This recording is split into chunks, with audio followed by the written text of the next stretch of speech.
Funding for this edition of One-on-One with Steve Adubato has been provided by the Healthcare Foundation of New Jersey, Johnson & Johnson, NJ Best, New Jersey's 529 College Savings Plan, the New Jersey Board of Public Utilities Clean Energy Program, Valley Bank, the New Jersey Economic Development Authority, Summit Health, a provider of primary, specialty, and urgent care, the Northward Center, and by the Adler Aphasia Center. Promotional support provided by Jaffe Communications, supporting innovators and changemakers with public relations and creative services, and by the New Jersey Business and Industry Association. This is One-on-One. I'm an equal American just like you are. The jobs of tomorrow are not the jobs of yesterday. Look at this. You got this? Here it is, man. Look at that. Life without dance is boring. I don't care how good you are or how good you think you are, there is always something to learn. I did do the finale, and guess where my trailer was? A block away from my apartment. It couldn't have been better. People call me because they feel nobody's paying attention. Start talking right now. Such a good question. High five.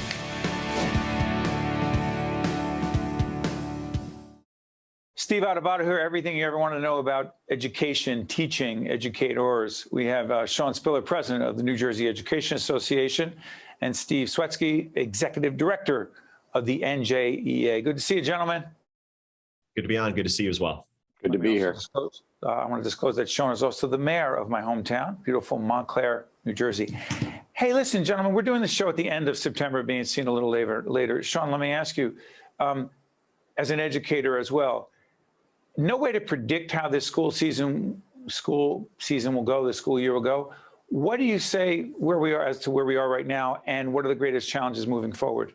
I think we're in a good position right now. You know, kudos certainly to the governor, but also everyone involved with education for getting us to where we are now. It's been ups and downs. It's been twists and turns, which I think we all know we've got to be able to adapt with the changes around the virus and what's going on in the pandemic. But by instituting things like a mask mandate with the vaccinating or testing policy that's in place, I think we've tried to be as safe as possible to get us back to in-person instruction. I think it's a good place to be. We're all going to be watching to see what happens in the next few weeks, all already going to be ready to be able to pivot as needed, if needed. But I think for starters right now, in the position that we're in, probably as good as it could be while we're still in this pandemic, and hopefully it continues.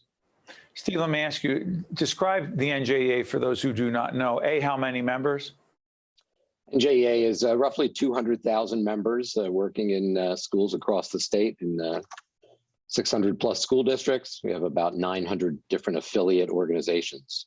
And that's, we're comprised of teachers, ESP members, bus drivers, secretaries, cafeteria workers, so everyone who works in public education.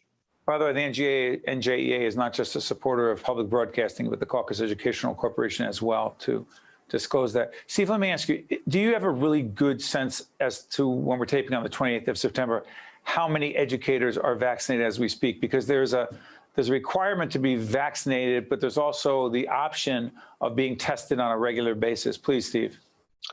Yeah, so we don't have the exact data for New Jersey, but NEA has done some polling. And the National Education Association. Yes, correct. And we're probably in the 90% range for members being vaccinated. And so our members have been vaccinated at certainly a higher rate than the general public. Let me follow up on that. Sean, our daughter in the public schools here in Montclair, we talk every day to her about her experiences so far, what's gone well, what's been more challenging. As an educator, what would you say for educators, as well as for students, the greatest challenges in those classrooms are right now? Our daughter brings a plastic shield. She has her mask. Challenging enough, but safety first. Please, Sean. Yeah, I think that's still the focus. You know, it's about safety, right? First and foremost, we've got to make sure our kids are safe, staff are safe. And I think when you talk about the challenges, it's coming back, but it's coming back to that uncertainty. We talk often, and rightfully so, about the social and emotional well-being of our students, but it also applies to educators. People have been stressed. People are wondering, is this safe? What's it going to be like? But there's a desire to connect with kids, and that's the joy of it. So I think everybody's trying to navigate that space. What does a classroom look like? How do the interactions happen? How do you make sure that you're able to connect still with some of these barriers, literally and figuratively, that are in place to help keep us safe? So I think a lot of that is going on. There's that feeling out process both ways. But I think the hope is that as things keep moving and people get comfortable with these things, it gets easier. And also, hopefully as the pandemic dictates, but more importantly, as we get more and more people vaccinated and people doing hopefully what they should, we get to a place where we can start to ease some of those restrictions as appropriate.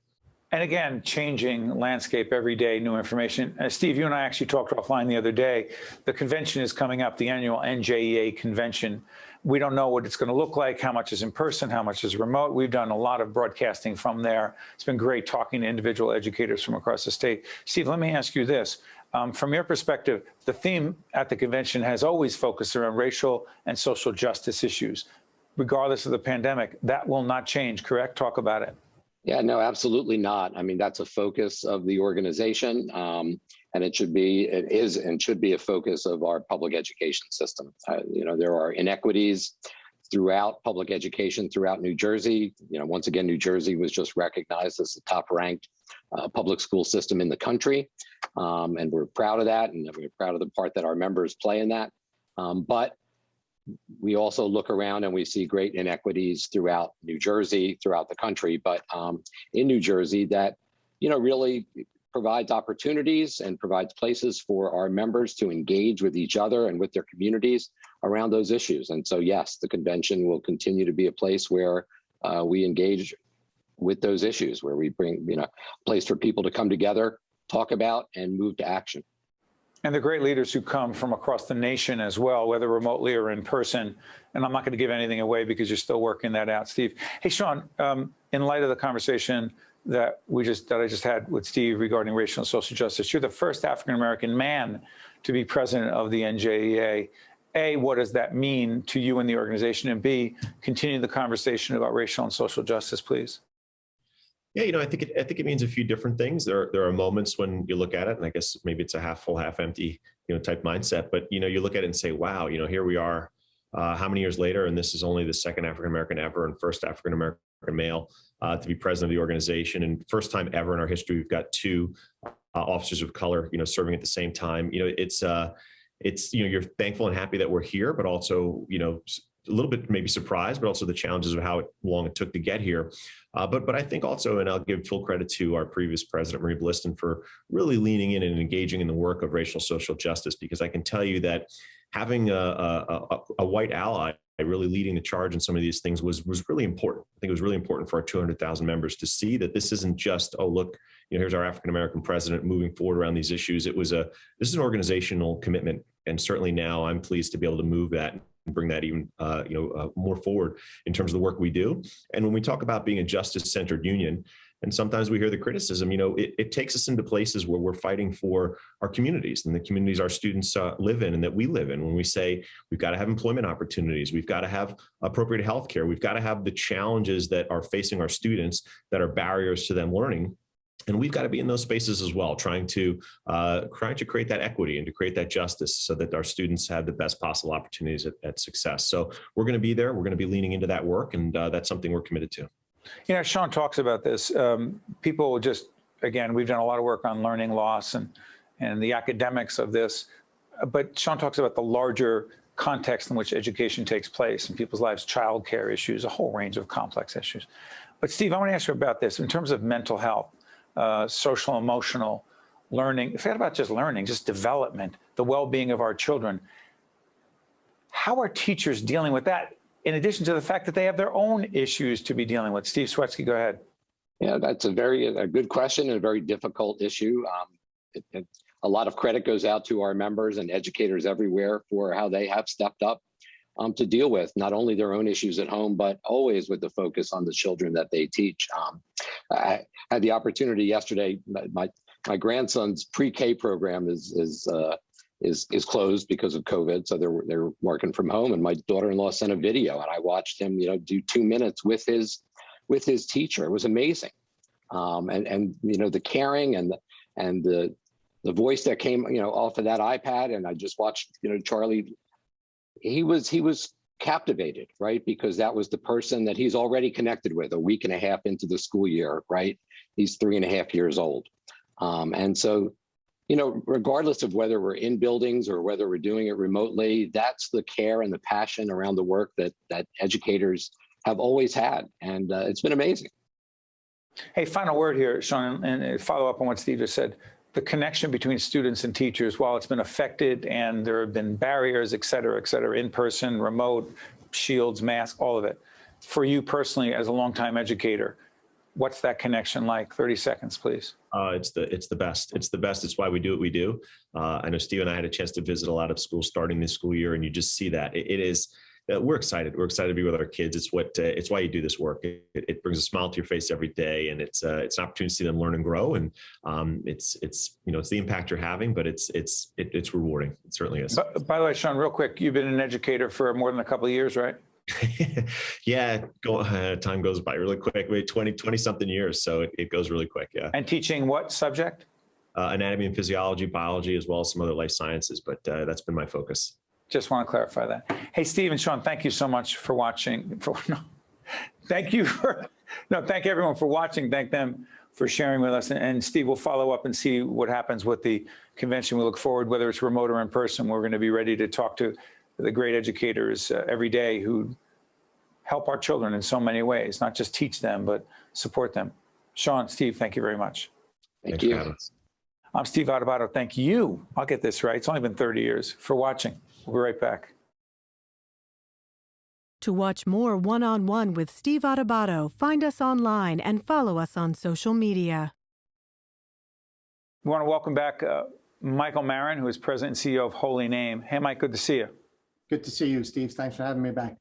Hey, Mike, listen, as we do this program late September, there was just an article, I believe, in nj.com/the Star Ledger, a detailed article about the vaccine mandate in most healthcare systems. And by the way, Holy Name, one of the many healthcare organizations that support what we do. All of them, as I understand it, have a vaccine mandate. But there was an article, the article talked about the connection between the vaccine mandate for healthcare workers, particularly nurses, and the staffing shortage of nurses. Please talk about that and help people understand why it's so real. Well, so put vaccine controversy aside for a second. COVID burnout has caused an incredible shortage of personnel in all the hospitals. And so when you're looking for talented nurses now, and you're looking for the caregivers that are absolutely essential to make any of our organizations run, they are in very, very short supply. COVID has given people a reason to do a reset and a rethink about their entire career, their life path, and people are leaving the profession. They're tired, they're burnt out. You throw on top of that now the complexity of a COVID mandate that a vaccine mandate. Yeah, vaccine mandate. Yes, I'm sorry. That just adds another level of complexity for the few people who don't. Now, Holy Name, we're blessed here. We have a 89.6% vaccine rate amongst our employees. And in that mix is the 11%, 10.4% who are not. A majority of them really don't work here. They're per diem employees who work somewhere else. And their paperwork just hasn't caught up with them. So we suspect that the actual true vaccine rate here is significantly higher. So we don't have the problem with our existing staff. I absolutely have the problem with burnout. And I absolutely have the problem with now trying to recruit in the right mindset person who's gonna fit into Holy Name's culture that defines who we are. Mike, I'm going to ask you about Haiti in a minute because Holy Name and Haiti and you directly very much connected to Haiti and the crisis, the multiple crises there. But I just want to follow up here. You've said many times about the COVID burnout. What exactly are you and your colleagues doing, but more importantly, the larger healthcare system? What needs to be done for healthcare professionals and the burnout they're experiencing? What do they need? So a lot of them, we've been offering support and counseling to people that saw the tragedy. A lot of it is just inner fear and anxiety. So every day you're coming to work, especially in the emergency room where you don't know who's walking through the door. And so the risk levels and that fear factor is as high as I've ever seen it. Right? Most people, most of the nurses, the physicians, the staff who sign up to work in an emergency room, they like that excitement. They like the unknown. They like the fact that no 2 hours are the same, let alone 2 days. And they thrive on that. But this has been a consistent drain, an emotional drain, where people start to think, hey, I'm putting myself at risk. I'm putting my family at risk. When you start to see vaccine breakthrough cases increasing, and people are wondering now, like in challenging questioning, is the vaccine really all that helpful? Because we're seeing a significant increase in breakthrough kind of cases. So what do you think, Mike? Because you had COVID very early on. For those who say, come on, people are still getting it who had the vaccine. I have the vaccine. I worry about it. But Mike, isn't it also fair to say that the level of illness and the seriousness of it is very different for vaccinated versus unvaccinated as a non-clinician? Correct. Which I am. So, go ahead, Mike. Yeah. So let me put it to you this way, Steve, and I always try to keep it simple and to the point. In all the thousands of people, tens of thousands of people with COVID that we have treated and successfully treated, and the ones we've lost and died, vaccinated or not, it was COVID that killed them. We have not had a single admission, a single case related to someone having an adverse reaction to the vaccine. And so as someone who had COVID and someone who's fully vaccinated, I tell you, and I tell everybody who's listening, the risk of getting sick and dying from the virus is significantly greater. So the vaccine may not be perfect, but it absolutely helps. And you need that every ounce of help you can get. But Mike, I want to clarify, you got COVID pre-vaccine, correct? Pre-vaccine. I was early on. I was March 2020. Believe me, I remember we're about to tape and it was happening literally at that time. Hey, Mike, help us on the cutting edge technology, standardized vaccination verification. What do we need to know about this? So it's important here in that I think it's important for people to be able to have a secure vaccine record that's portable, that they can take with them. This is not going to go away. This is going to be a new norm. It could be for the rest of our lives, definitely for the next 5 years. So the ability to be able to call up your vaccine record on your iPhone at a moment's notice, not worry about where the paper card is, to us is essential, right? It's just going to be part of life.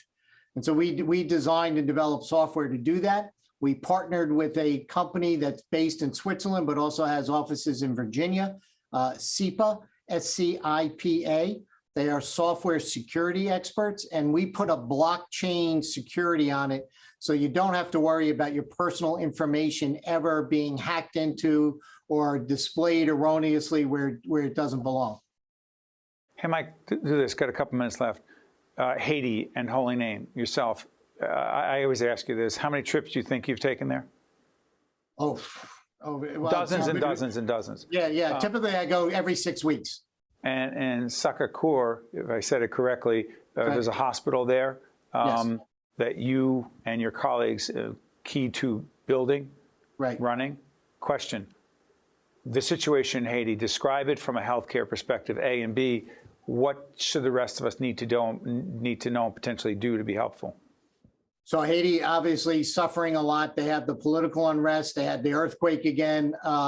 Thank God, nowhere near as devastating as the one of 2010. And COVID has run rampant through the country. It is currently, like everywhere else, it's on a downtick.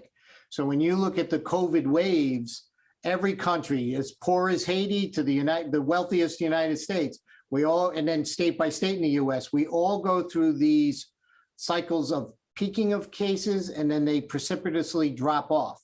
So by the way, we're taping on the 28th of September. Mike is not saying what it's going to be 3 months from now. It's where it is today. Go ahead, Mike. I'm sorry. Right. So Haiti now is on a downturn on the number of cases, people presenting.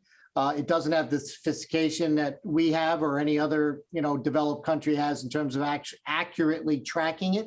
But I know from a daily census, so we went as high as 25 people a day being in the hospital with COVID to we're back down to 3. So it is not as prominent in the community. It is taking that turn. We don't know if it's going to uptick again, but at the current moment, it's at its lows. Answer the last part, Mike. What can people do? We'll put up your website, but also Jackie, our executive producer, make sure there's a Haiti connection so if people want to be helpful. Go ahead, Mike. Yeah, so if you want to be helpful, the best way to do it is go to holyname.org. We have a whole section on our website around our hospital in Haiti. It's a 200-bed, one of the most advanced hospitals in all of Haiti. 200 beds treating 2.5 million people, to put it in perspective. And so financial donations, anybody who wants to volunteer or help, we welcome all of it. You can sign up. You can donate right there on the website. We appreciate any support we can get. And by the way, as we leave this segment, there have been many physicians connected to your team who have gone there again and again and again to try to make a difference in a country that has experienced, it's not fathomable, at least to me, the degree of devastation and pain and heartache they've experienced. Hey, Mike, thank you for joining us. You're welcome, Steve. Thank you. Stay with us. We'll be right back. To watch more One-on-One with Steve Adubato, find us online and follow us on social media. We're now joined by Dr. Andra Garner, who is a professor of environmental science at Rowan University. Good to see you, Doctor. Yeah, nice to meet you. As succinctly and clearly as possible, make the connection between climate change and all the incredibly horrific, devastating floods and hurricanes we've been having. Right. Well, we know that climate change is here now. It's no longer a problem of the future. It's something that is here now, and it is going to impact all of us. And we are seeing that very clearly in a lot of the recent events that we've been experiencing.